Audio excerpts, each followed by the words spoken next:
Wala ho bang palakpakan dyan? Wala din po bang hiyawan dyan? Wala din po bang pagkain dyan? Joke lamang po.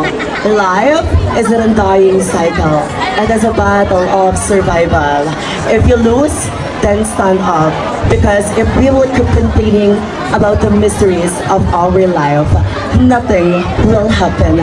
Nothing will change you. Standing before you is a press indeed, 23 years old stunner. I am Justine Carly Caminas, a graduate of Bachelor of Arts and Communication with a Latin honor, magna cum laude. Yes, from the one of the most finest universities in Manila, pamantasan ng lungsod ng Maynila.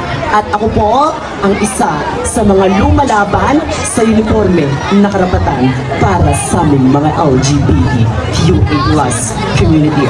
But tonight, this is a pageant, so allow me to stand by the name from the one of the most hottest artists in GMA 7, your one and only Miss Andrea Torres.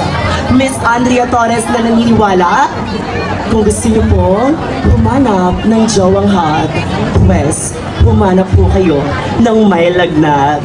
Joke lamang po, judges may national costume and inspired from the Bahiyas Festival.